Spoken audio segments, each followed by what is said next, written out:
Hello, everybody, and welcome to the RFP Success Show. I am Lisa Rehurek, your host, and this show is sponsored by the RFP Success Company. So today, and for we're going to do a little series. Actually, we're going to start a little series, and we're talking about the RFP Success Company's 4x4 framework. And we're going to break this up into 4 different segments because there's 4 different pieces of the puzzle in this framework. And the reason that I want to talk about this is the framework that we use with our clients. And it's relatively simple, but it covers all of the pieces of what it takes to be successful consistently in RFP responses.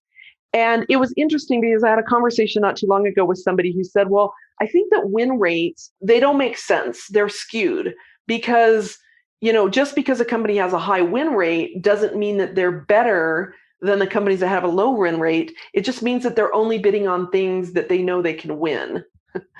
And I had to chuckle because, yes, that is part of the strategy. Why would we ever want to go eat food at a restaurant that we know we're not going to like? That's what I look at it as. It's like we're going into something knowing that we're probably going to lose. Why would you do that? And it's our mission at the RFP Success Company to make sure that people understand how important it is to have the pieces of the puzzle all together instead of just trying to, if you're trying to put a puzzle together, but you've only got 1/4 of the puzzle pieces, the whole puzzle is never going to come together. And so that's what I want to do with this is I want to walk through each piece of the puzzle, if you will, again, our framework that is going to allow you to understand what you need to be successful, what you need to be in the 70, 80% win rates instead of the 20, 30, 40% win rates. And it isn't just about that RFP and how you respond to it. There's a lot of other things. So the 4 pieces of our framework, the 4 elements of our framework are strategy, process, content, and people. Pretty simplistic, right? So we're going to walk through each one of those this week. We are going to talk about strategy. We're going to dive deep, and these are going to be all little short podcasts.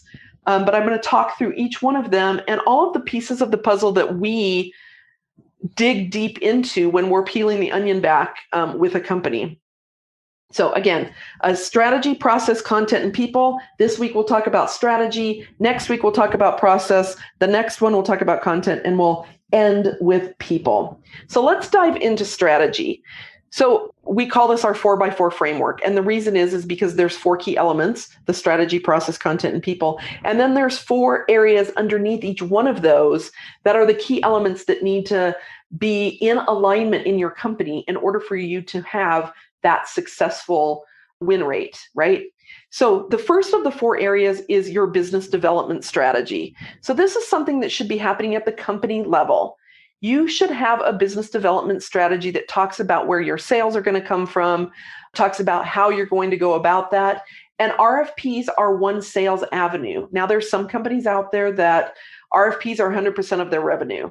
But most of the time, RFPs are, just a sliver, maybe more than a sliver, maybe 50%, maybe 70%. For some companies, it's 10%, but it's only one piece of the pie of your business development strategy. But in that business development strategy, the other thing that generally is indicated is who are your target clients? Who do you want to work with and why? And the better companies dig deep into that business development strategy around target audience. They dig deep around who do we want to be working with, what industries, what are their demographics, but also what are their psychographics, meaning, what is their attitude towards hiring this type of a product or a service? How do they value partners? How do they pay? Things like that. So there's all sorts of elements to that target audience. And the more you know, and the more tuned in your company is to who those are, the better you're going to be at identifying the opportunities that you need. And you're going to hear me come back to some of these things like target audience because it's that important.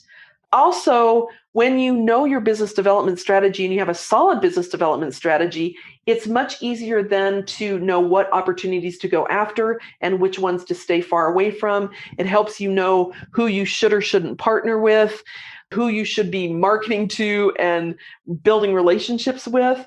And we're going to talk about that here in a minute. So that business development strategy really sets the stage. And something that my dad says, and you've maybe heard me say this because I say it a lot now too, a quote that he heard a long time ago is, if you don't get the foundation right, it will follow you all the way to the roof. So if you're not laying the cement foundation with your business development strategy, everything that you pile on top of it has a lesser chance of standing up straight.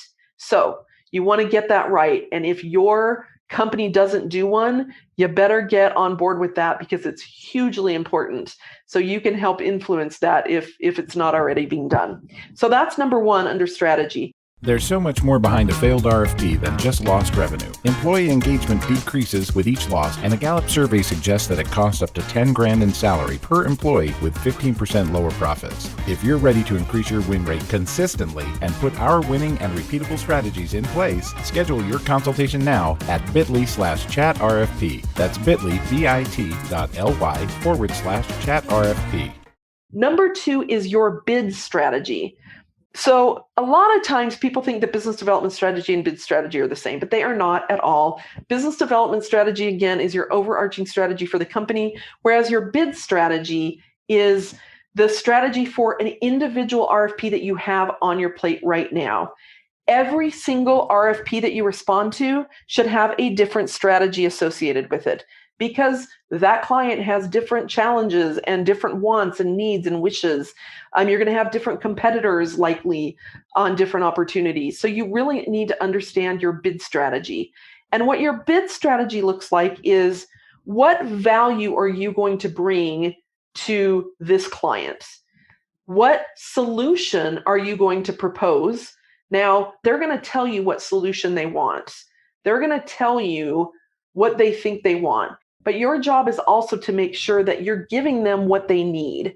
On number 3, we're going to talk about relationship strategy, and 4 is intelligence strategy.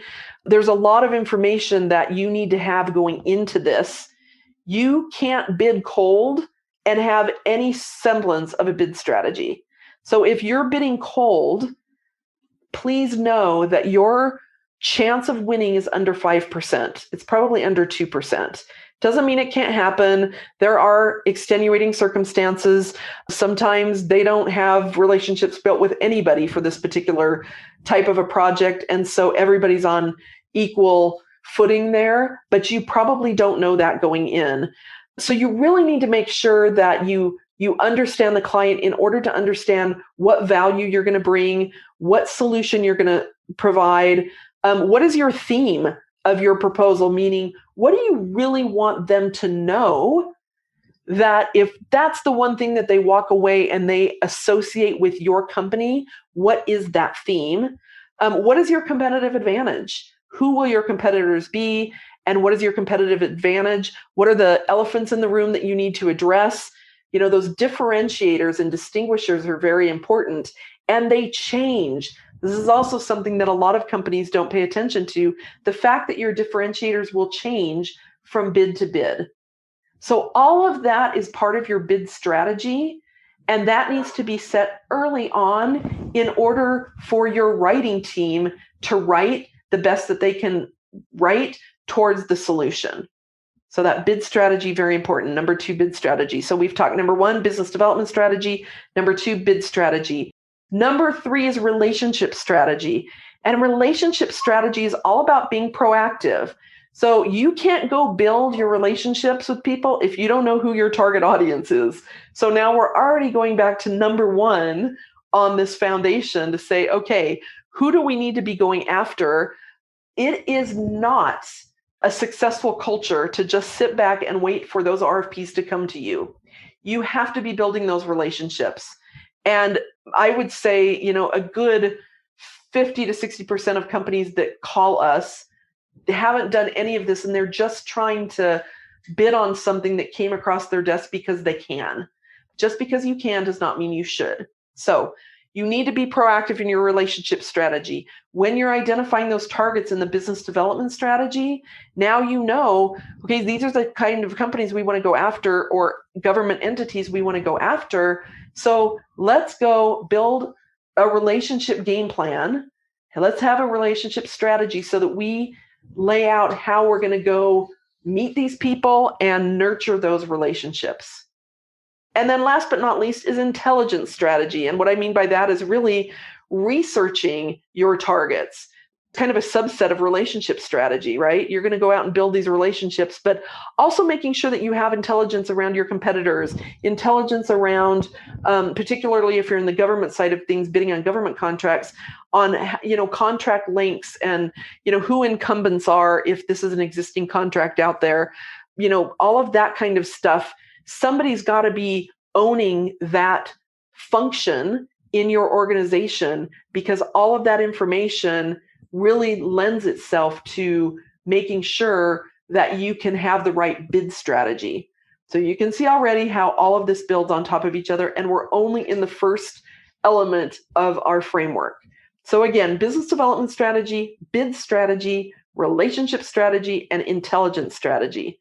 So again, what happens when you don't have a good strategy? If you don't get the foundation right, it's going to follow you all the way to the roof. So once you have this strategy and you know what you're doing, now we've got to take a look at your processes. So that's what we're going to talk about in our next episode, is all about your RFP processes and what you need to look for, what you need to have in place.